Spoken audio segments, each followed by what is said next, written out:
Welcome to another episode. It's not an episode, it's actually a lesson in personal finance. And I'm using a tool at the moment that has made made all of my screens change. So here we go. I'm back. I see what I'm supposed to see or what I want to see. Okay, so we are going live. Welcome. If you're joining us on Facebook or YouTube, I'm Jim Munchback, and this is another lesson in personal finance. We are in week number 7, and I am going to get my screens all ready, and then I will jump into the Zoom room. Looks like the Zoom room is open, and we've got some folks ready. So I'm going to admit everyone who is waiting. Welcome aboard, everyone, in the Zoom room. If you would do me a favor and just chat the time that you are, chat in the time that you joined. And if you would also let me know you can hear me. Thank you, Gavin. Good to see you, buddy. Hope you guys had a great week. I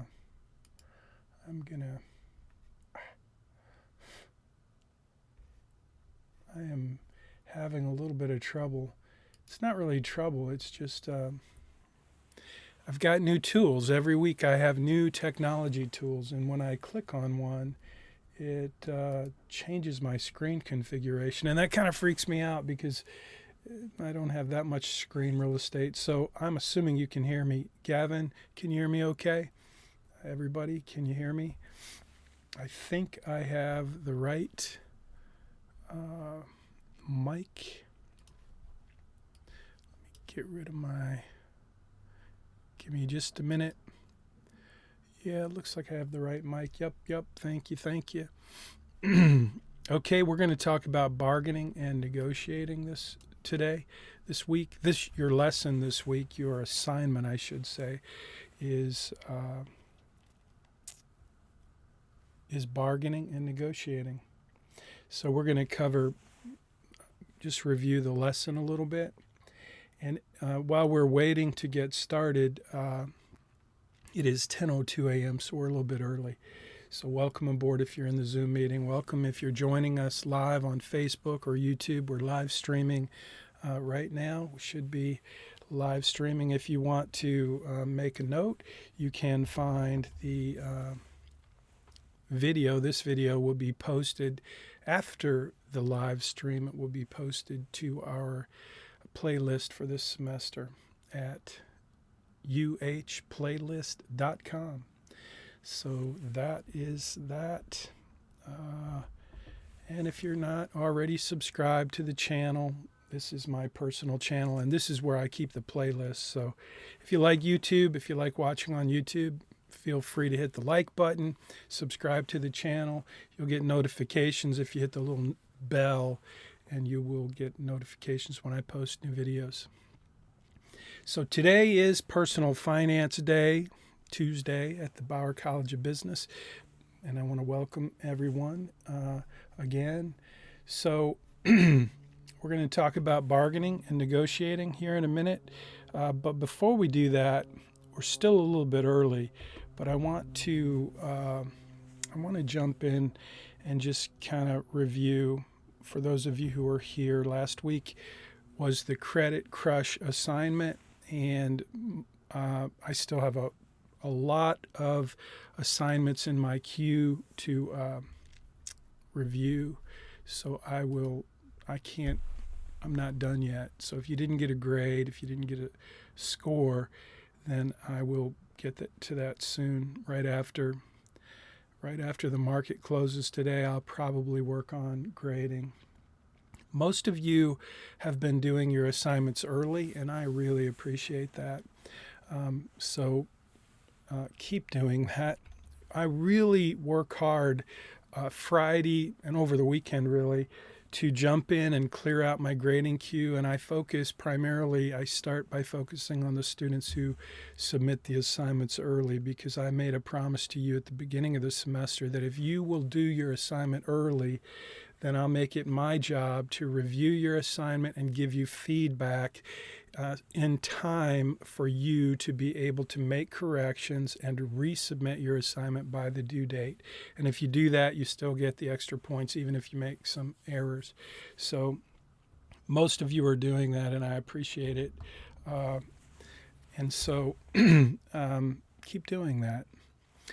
I am finding that a few students are taking advantage of the early assignment, and they're turning in very incomplete assignments. Just a small group of you are doing this, but kind of a heads up notice that if you do submit an assignment that is just absolutely not ready to be submitted, don't be surprised if I renege on my offer to give you the extra points.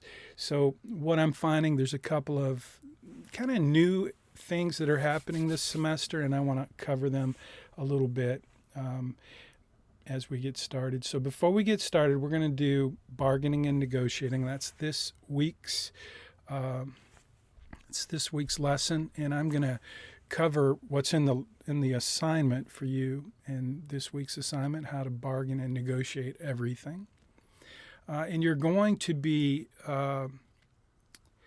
just telling me your story about bargaining and negotiating. So we're going to talk about bargaining and negotiating for a few minutes today. But first, let me jump into kind of another topic, a topic that is not really related to personal finance, but it's come up every semester. This topic comes up. So I want to just make you aware of, and I know most of you are aware, but I just want to kind of put this on your radar to clear your browsing cache. I guess it's cache. I think it's cache.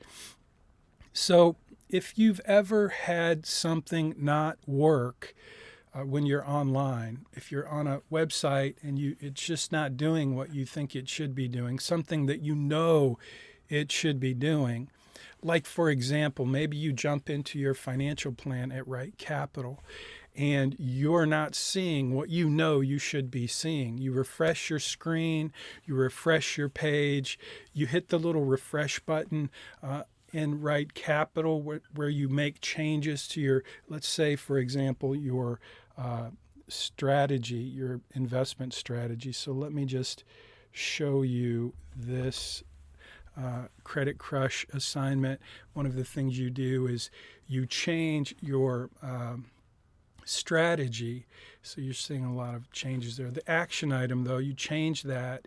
If you hit that and then you go down and hit the refresh button, you should see this graph change. Well, several students, not just this semester, but every semester, are finding that they have these weird glitches.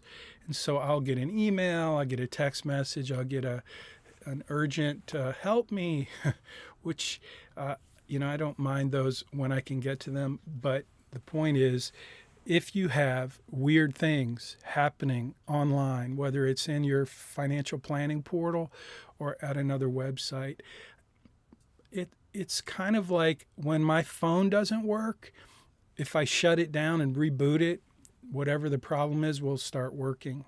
Or if my apps are not up to date or my operating system is not up to date, if I will update those, shut it down, restart it, it will mysteriously work. And whatever the bug was, it will go away. Well, that's true about clearing your browser's cache as well.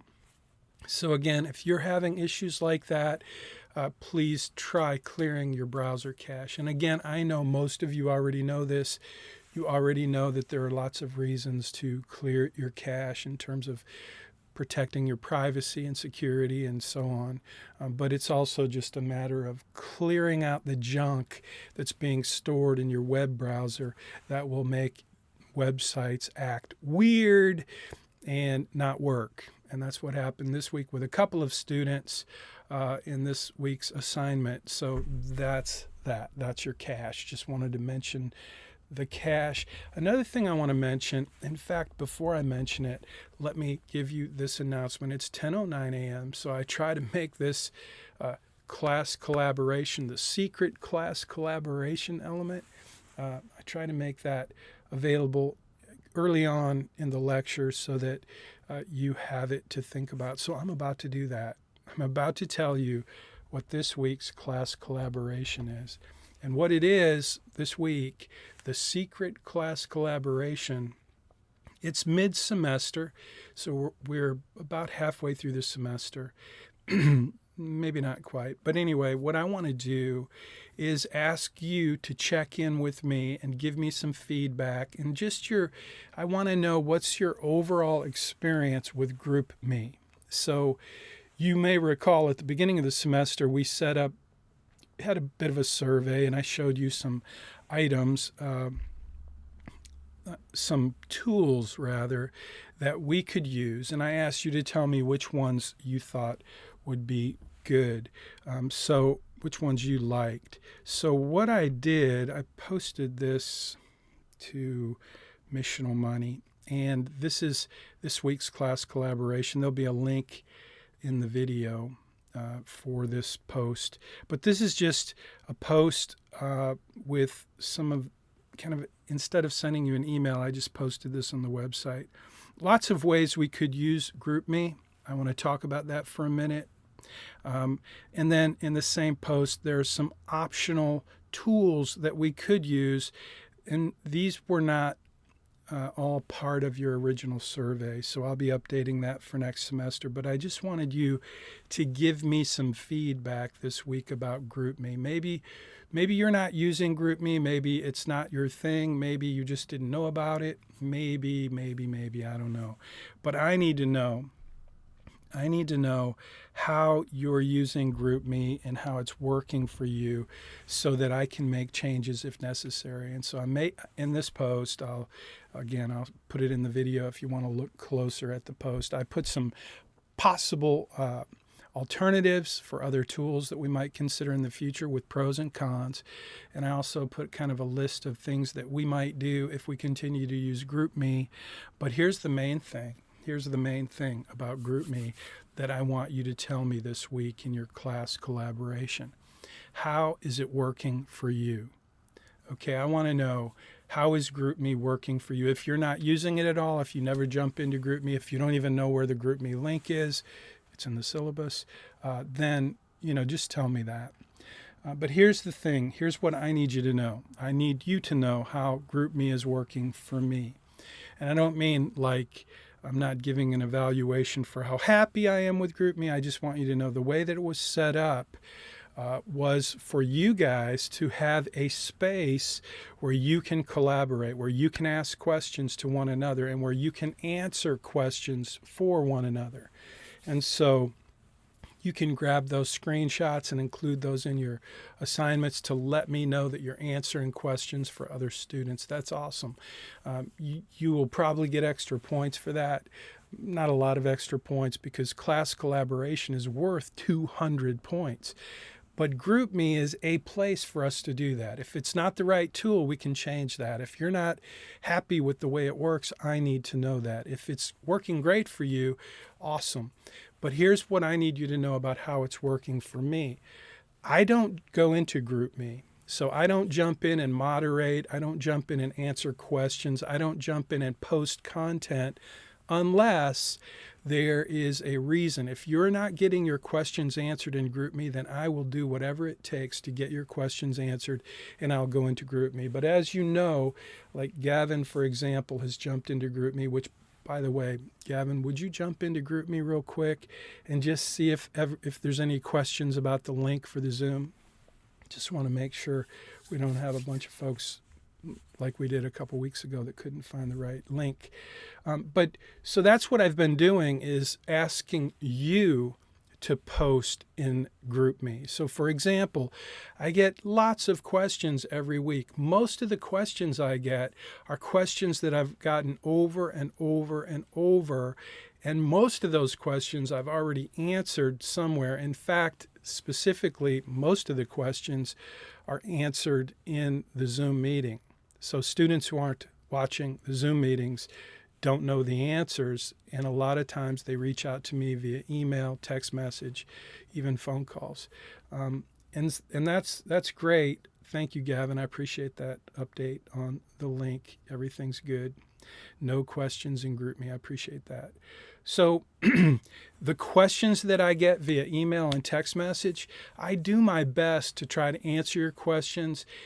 I've asked you along the way to send me screenshots so that I can see what you're asking, and you're doing that, and I appreciate it. So as I go from meeting to meeting and do my daily work, remember, I'm an adjunct professor, so I have a full-time job. I have a business to run, and I am not available to answer questions throughout the day most of the time for you. But I still try to do that. I don't ignore you. But here's the thing. I need you to ask your questions in GroupMe because that's what GroupMe is for. So I'm just trying to encourage you to do that. Mainly, I'm asking you to give me feedback if there's reasons you're not doing that. If there are obstacles or problems or issues with GroupMe, I need to know.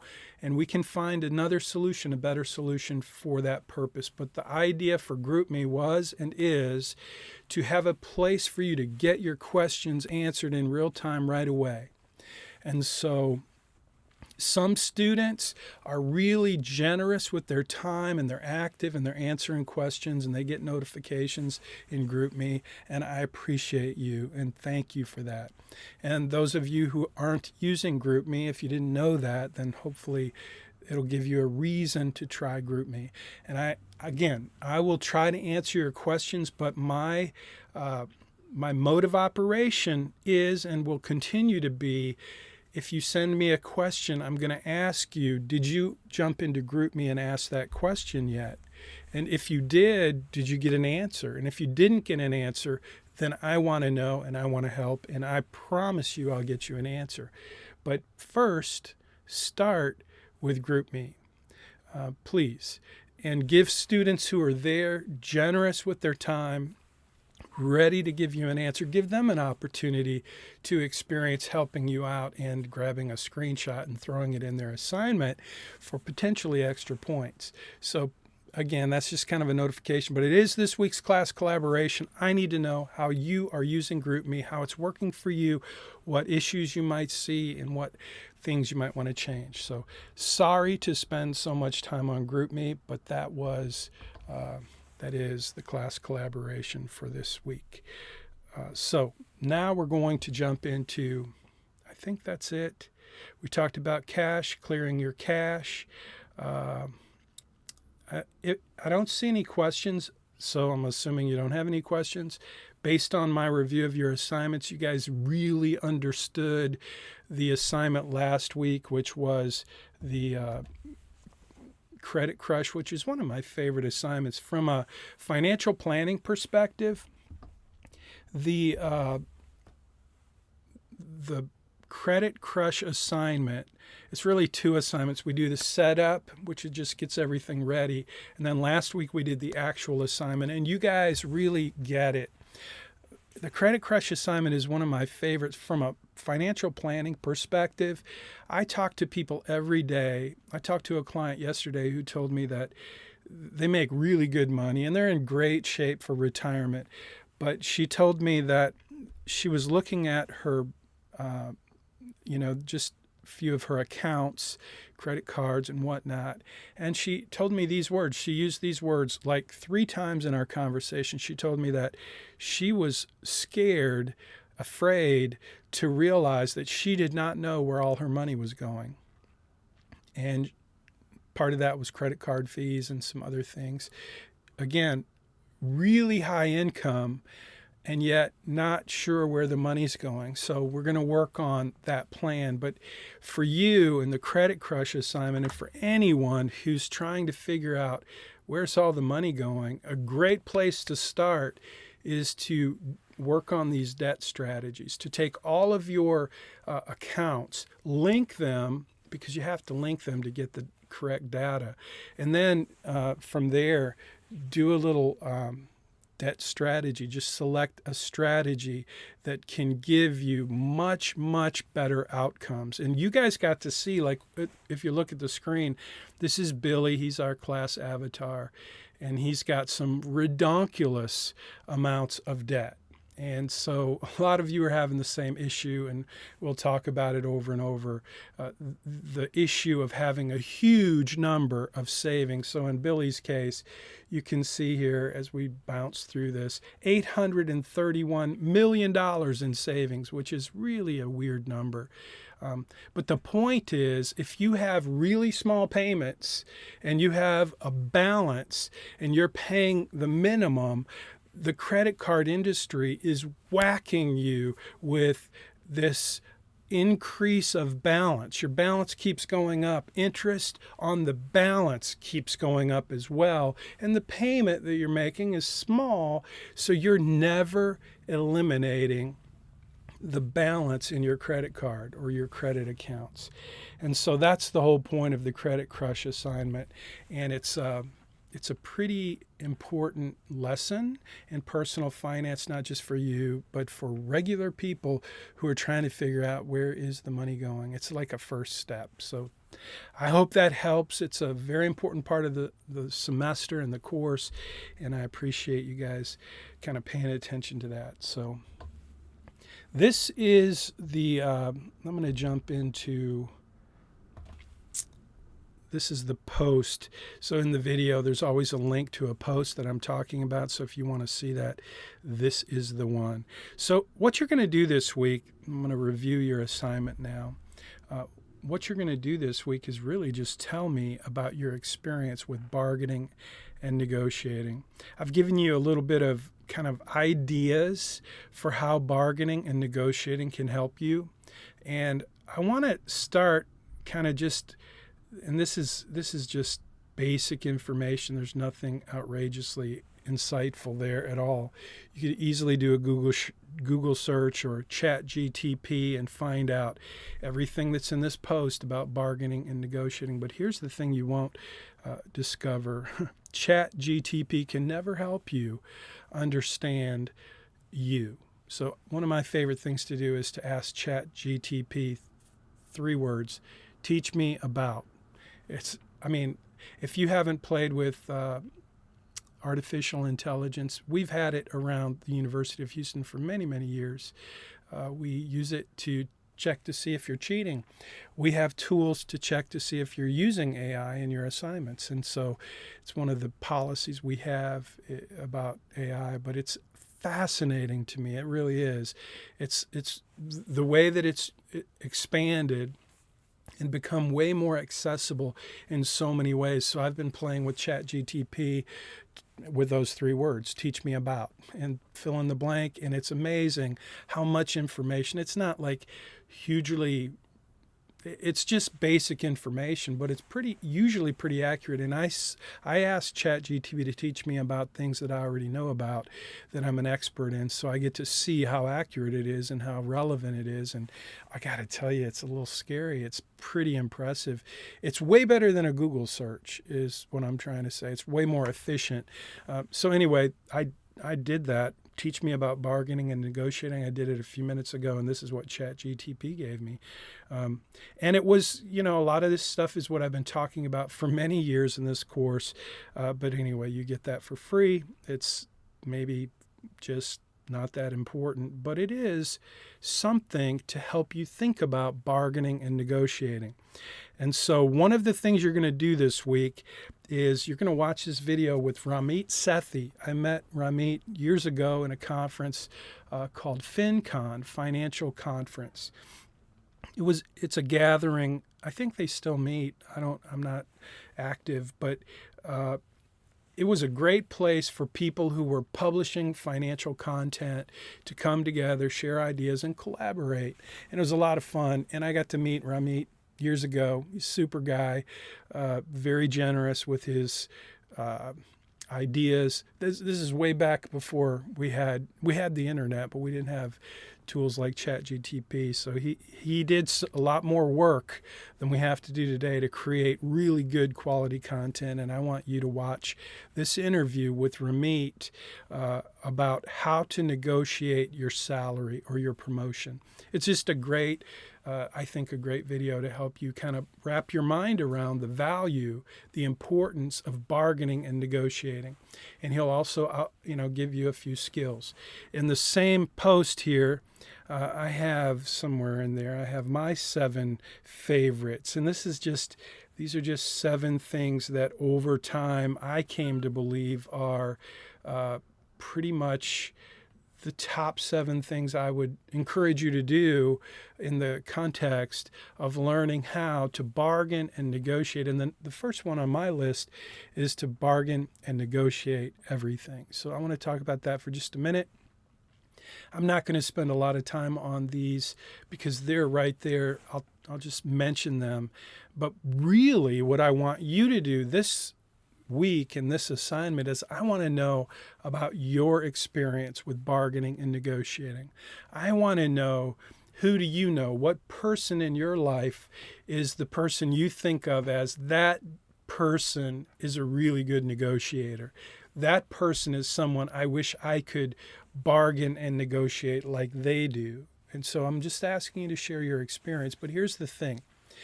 Whenever I teach this lesson and we're on campus and we have a group of folks, usually there's 50 to 100 students in the room.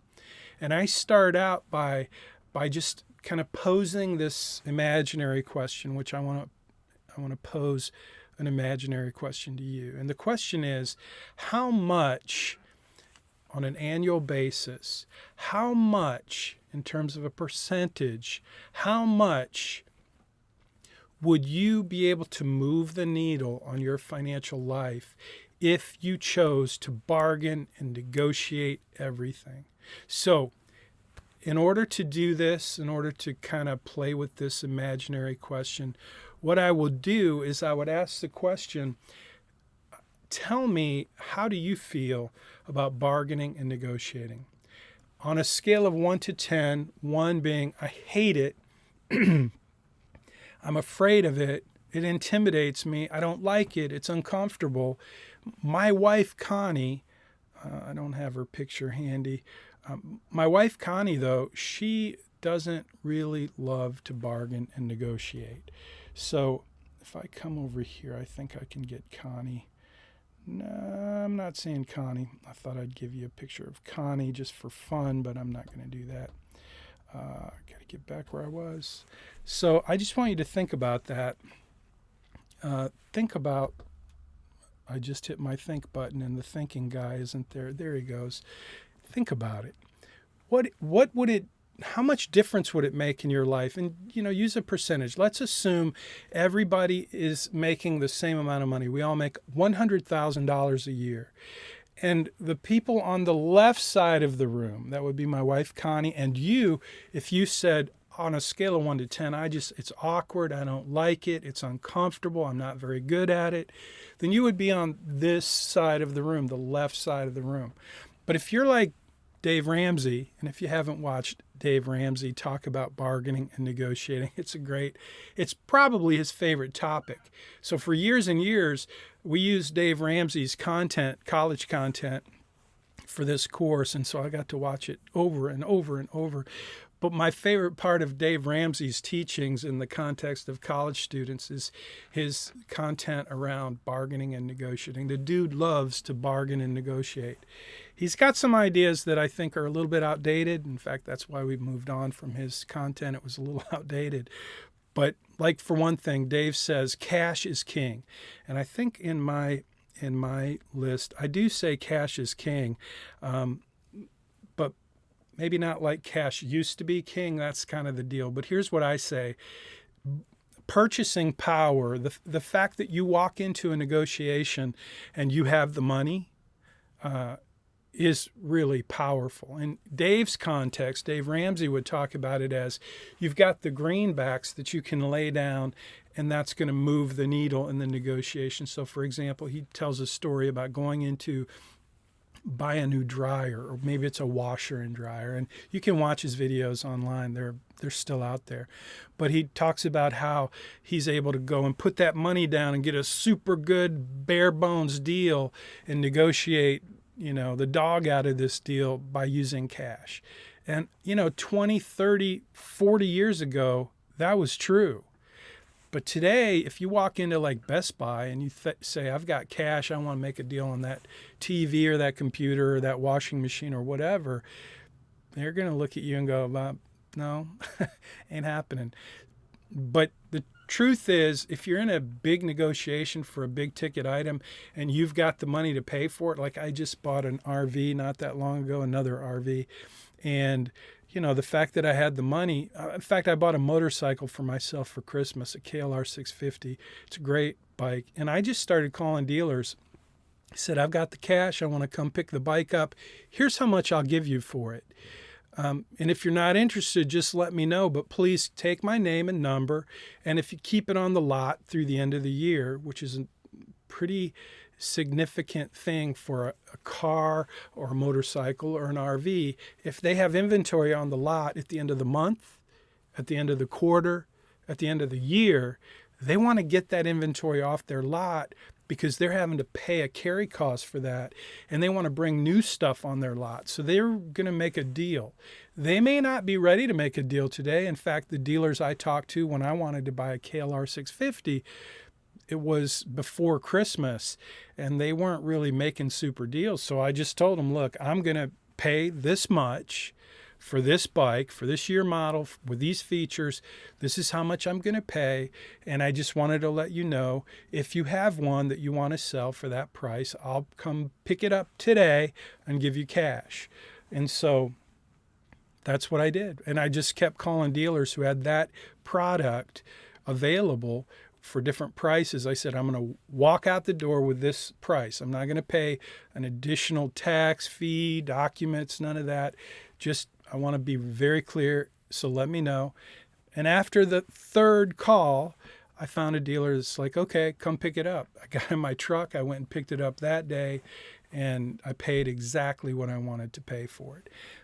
Because he knew he was going to have it on he didn't want to take a chance of having it on his lot. And he knew this guy has the money to go buy the bike. So it's just, Dave Ramsey's deal with cash is king. I didn't take cash. I took a credit card. Actually, maybe I took a check. I don't even remember how I paid. But the point is, I had the money. I wasn't asking him for a loan. I wasn't, going to pay him out in installments. So cash is king, but I would say purchasing power is king. If you've got the money to buy it, that's really a powerful place to be, as opposed to saying, hey, I need you to help me with credit. So that just puts you in a weaker position. Anyway, those are my 7 things. Negotiate everything and anything and everything. So you're either on this side of the room or that side of the room. Back to the original question. If you're on this left side of the room and you just don't bargain and negotiate because it's just not fun for you. It's not something you enjoy doing, so you don't do it. Versus the other folks on the other side of the room, that's my side of the room, and Dave Ramsey's side of the room. We think everything is negotiable, and we're willing to bargain, at least try to bargain everything. So my question is, if we all make the same amount of money, and let's assume that we all have the same basket of goods and services that we spend our money on. So everything's equal. We make $100,000 a year.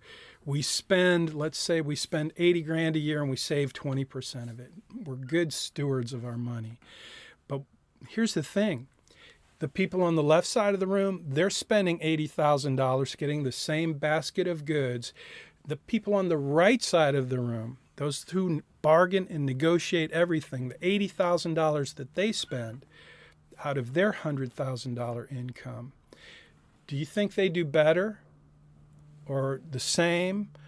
Or do you think the people who don't negotiate anything do better? And if so, what's the percentage?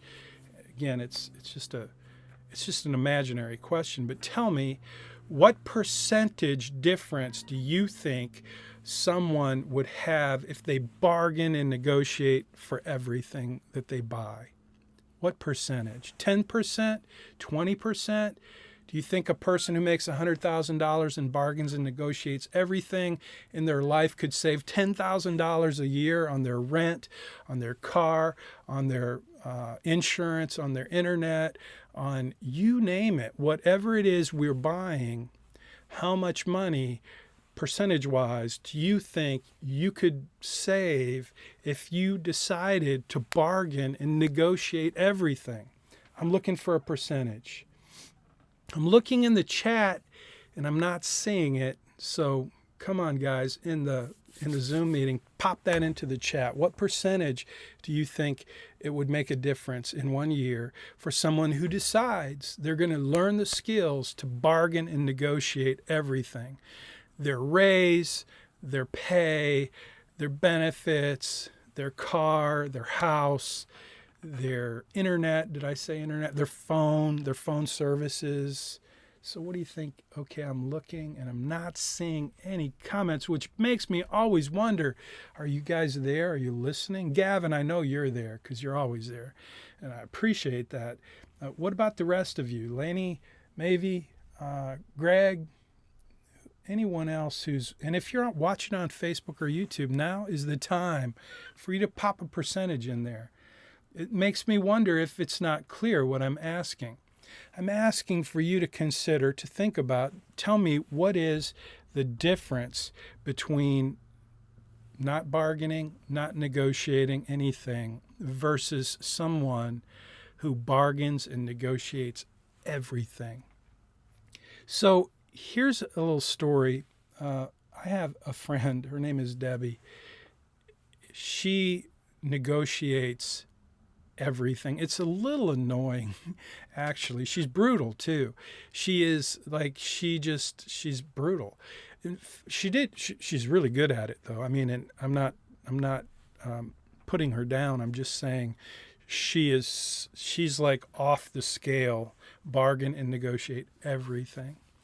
And so Debbie's the one who taught me how to go and negotiate or bargain for my appraisal.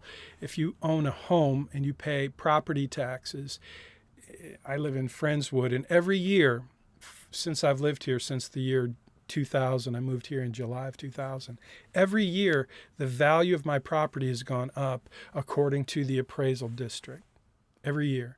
And so what you can do is you can go and protest your appraisal. And to do that, you just get some documentation. It's super easy to do too. You just create a list of things that your house would need to have repaired in order to sell for the price that they're saying it appraised for. So it's a pretty simple, straightforward process. You just make a list. In my case, I've got tons of things that if we sold our house for what they're saying it would sell for, we'd have to fix this and that and the other thing. And it's a long list of things that I've come up with over the years. So you just go in, you give them your documentation, you say, I want to protest the appraisal. And just by going in, typically, they will drop the value of your home by 10 to 20%. If you don't go in, you don't protest, it doesn't happen.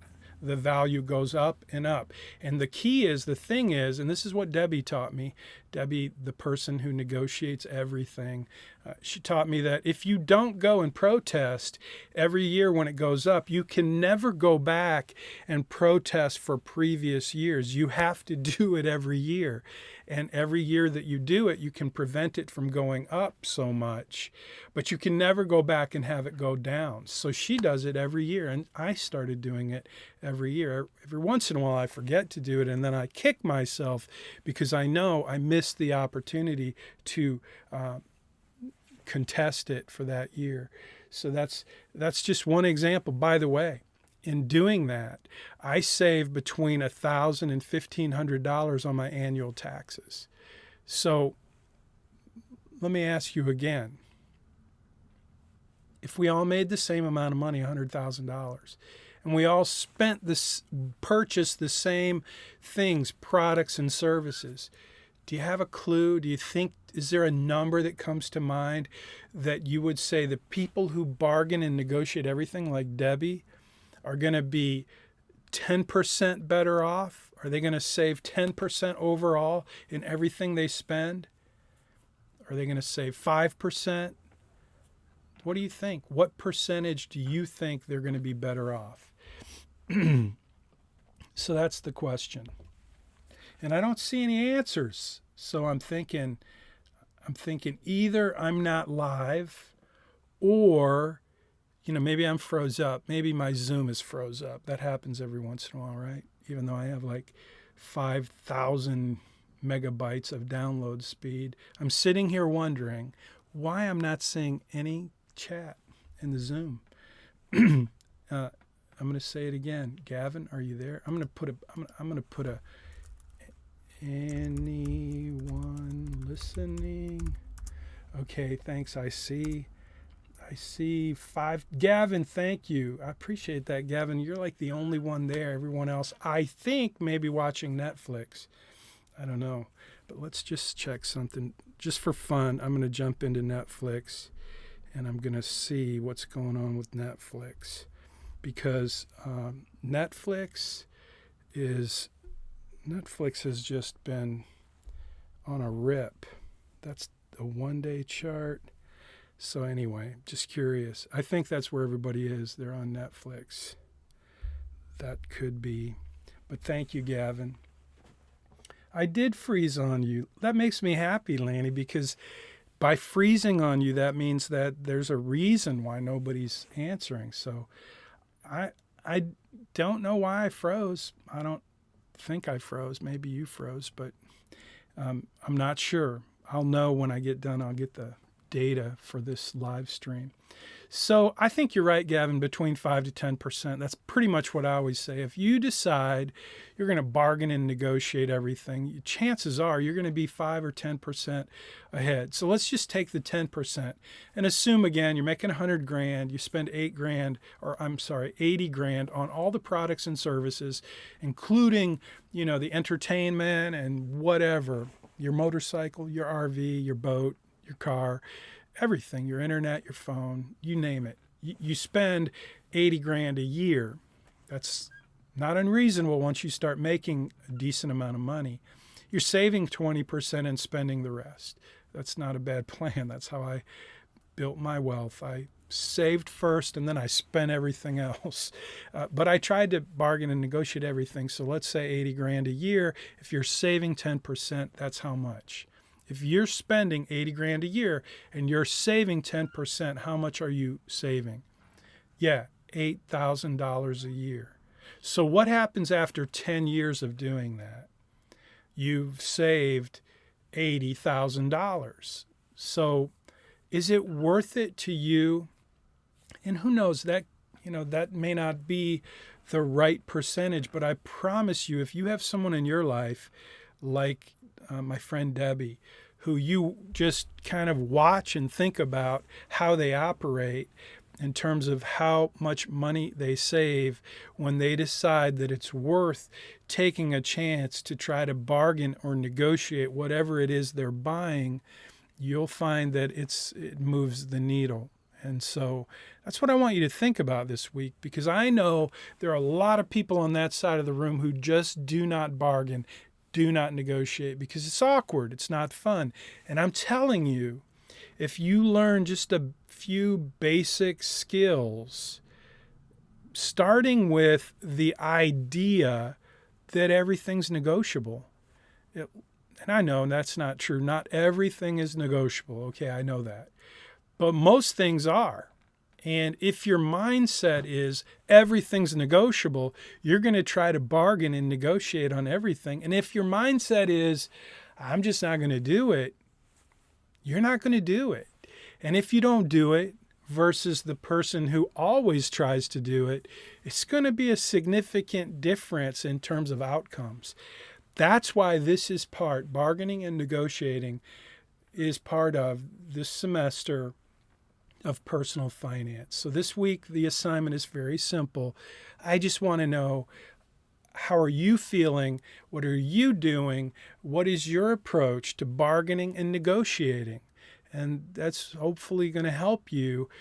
I know it can help you if you choose to make the decision to develop some better skills about bargaining and negotiating, because if you're avoiding it because it's awkward, it's not fun, I get that. You know, a lot of things aren't fun, but if you recognize the benefit and the value, then you'll be motivated to start somewhere and develop a couple of skills. And I think this is a pretty good list.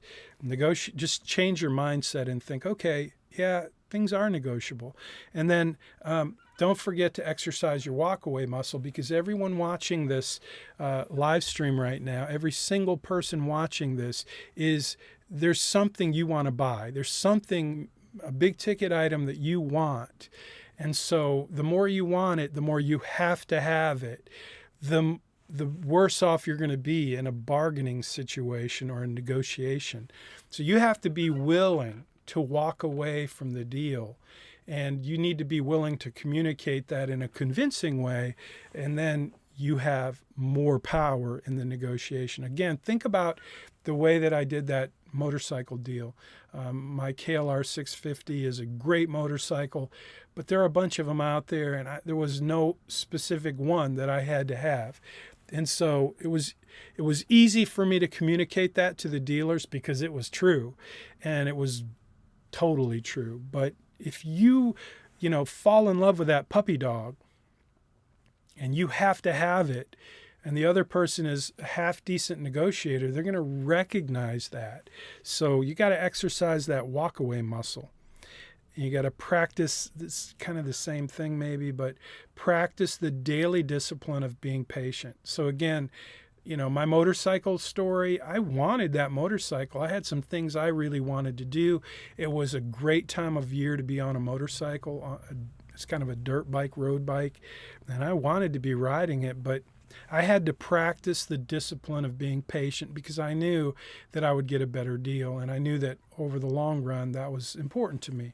So you have to practice that. Comparison shopping is also really important, and it builds 3 kinds of muscle, although I think I only have 2 listed.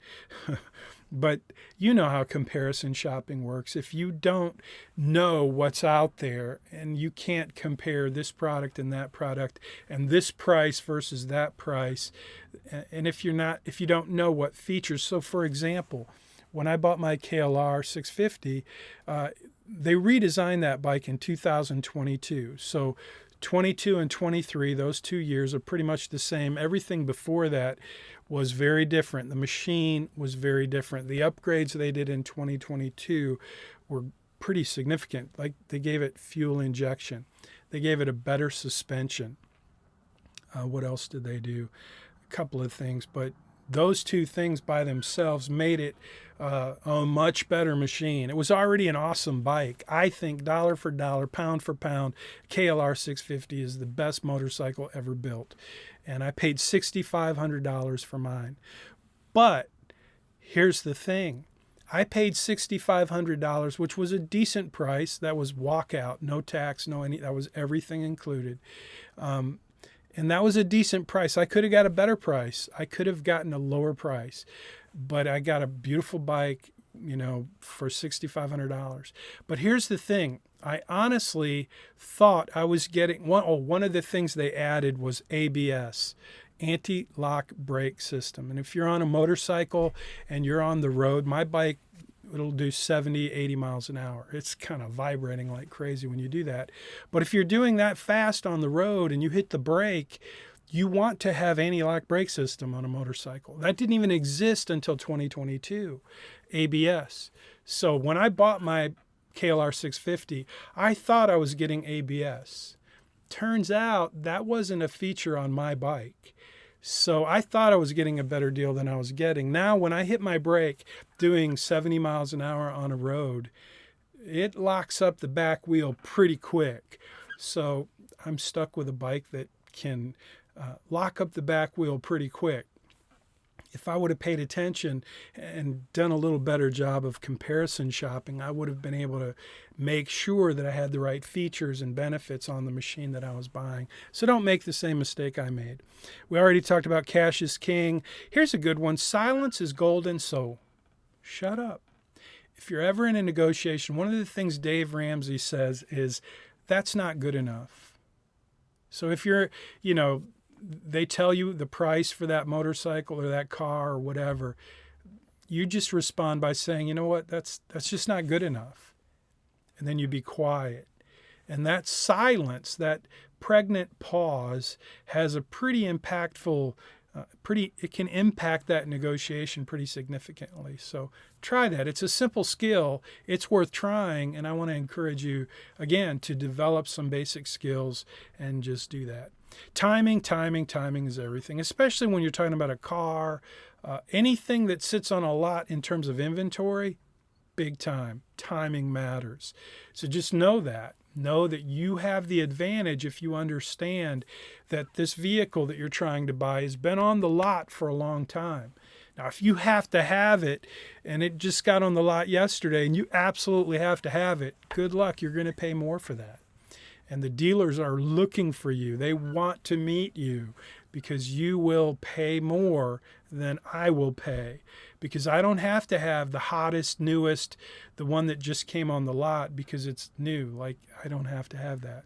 But if you do, you will pay more for it. So part of the deal in bargaining and negotiating is just recognize that if you're willing to wait, timing matters. So those are my top 7. You may have your own, and I sure would like to hear about them. So that is, I'm looking for, probably, Lanny says it's probably the UH Wi-Fi. You know what, though? When I'm in my office at U of H, I have 1,000 megabytes download and 1,000 megabytes upload. It's the fastest internet I've ever experienced anywhere. I'm in my home studio right now, and I have Comcast, and I think I'm probably around 100 in my studio. I have less speed than I have in my house, but it's still pretty good. But it's not as good as U of H. U of H is amazing, at least in my office. So anyway, that's that. Let's see. I am going to, what am I going to do? I think I'm going to wrap it up there because it is 10:51 a.m. I don't see, like right now, I'm blurry. Really? Oh, you know what? I see I'm blurry too. Wonder why that is. Did I just get unblurry and then blurry again? You know what, Laney? I am blurry. I'm looking at my monitor and I'm blurry, and I don't know why, but I'm going to have to figure that out. Yeah, so that's weird. I think I'm going to just check something real quick. I'm going to go...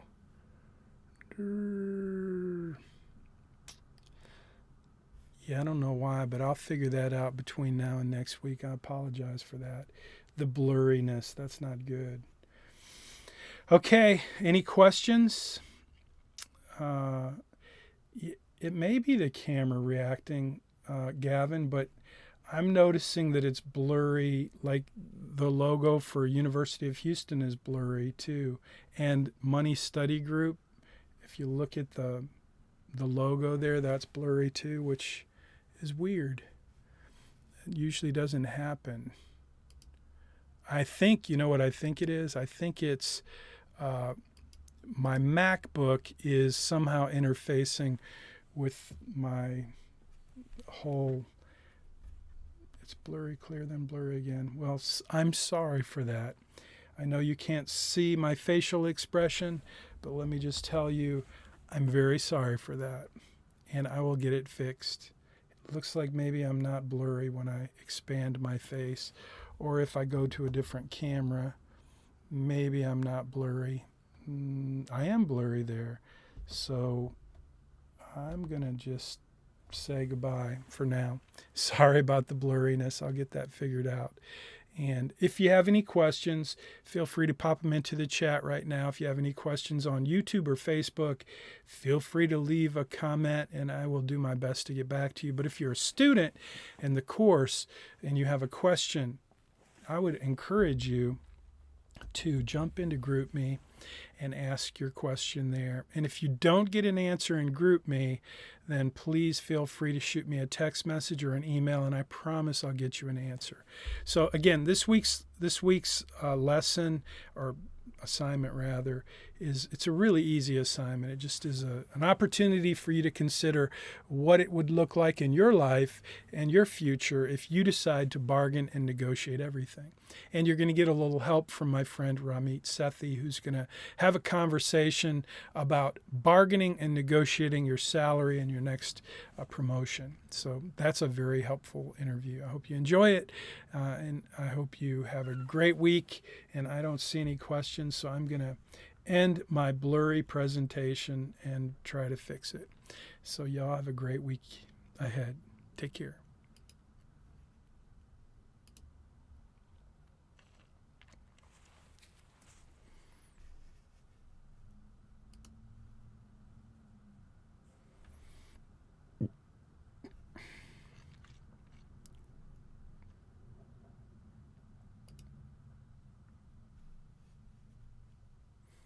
You know what? I ended the meeting and I forgot to end the broadcast. So here we go. I am going to end the broadcast.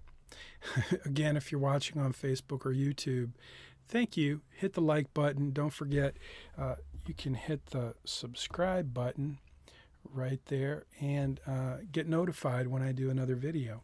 So I'm wondering, if you're watching on Facebook or YouTube, if you could leave a comment and let me know, did the screen get blurry for you as well in this live stream? I'm thinking it may just be the folks who are in the Zoom room. Zoom interacts very differently with my technology sometimes, so I'm going to figure it out. But it would be helpful if you tell me. In fact, I'll know in a minute because I'm going to go check this live stream on YouTube and see if it was blurry. But anyway, leave a comment, hit the like button, subscribe to the channel, and don't forget, hit the little bell if you want to be notified whenever I post another video. I am going to end the broadcast now, and I will see you next week.